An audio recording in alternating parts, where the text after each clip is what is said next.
What does it mean to report the news fairly? Consider this. Only 42% of Americans believe newspapers cover politics fairly. And it just goes down from there. The number's 41% for broadcast news and considerably lower for online news, 32%. Cable? Way in the back with 31%. That's from a new poll Newsy conducted with Ipsos. That cable news scores lowest is really not surprising when you put it in context. Are you a judge? Your finger does not. Whose finger's in my face right now? Mine, because I'm telling you to shut up. At a certain point here, because you have no argument. You're trying to go right to a personal. You're trying to go right to a person. So that's the racism you experienced by finish. A recent study from Rand Corporation used machine learning and text analysis of the last 20 years of news coverage and found news overall, regardless of platform, relies more heavily on argumentation and advocacy and includes more emotional appeals. But the biggest change toward the subjective and abstract over the last 2 decades, according to Rand, has been on primetime cable TV.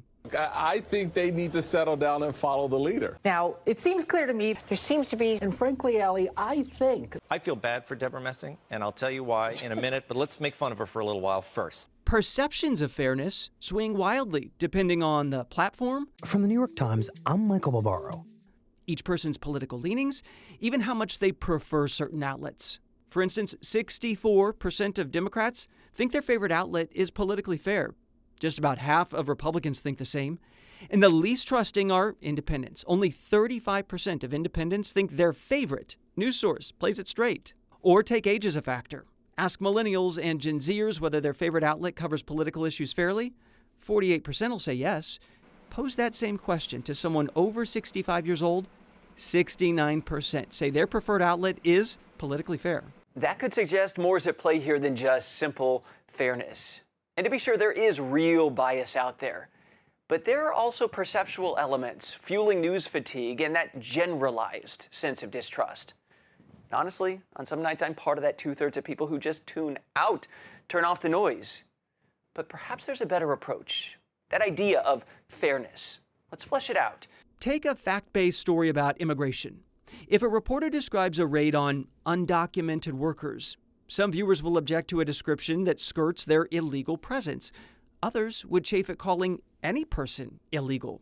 For journalists, the reality is that word choices like illegal versus undocumented do carry significance and can influence how hard facts are received.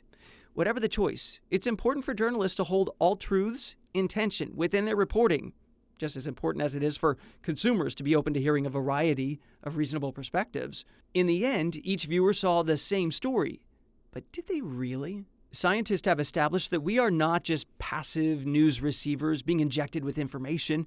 No, our experiences, our points of view, actively filter what we're consuming. And some valuable information becomes intellectual coffee grounds, holding robust material that never quite makes it into the finished product. One term researchers use for this is confirmation bias. Simply means that people key in on information they agree with, or they even interpret information they didn't seek out in a way that syncs up with their opinions.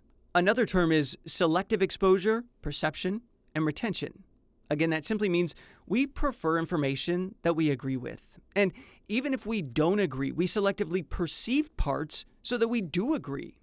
And not surprisingly, we're more likely to retain the information we agree with. Those natural confirmatory tendencies, they can run headlong into the Newsy Ipsos findings, though, that most Americans want more unbiased options. Yet a majority says it is impossible for media outlets to be completely unbiased. And that made us wonder, if we ran into fair news in this age of loud and bickering punditry, would we even recognize it?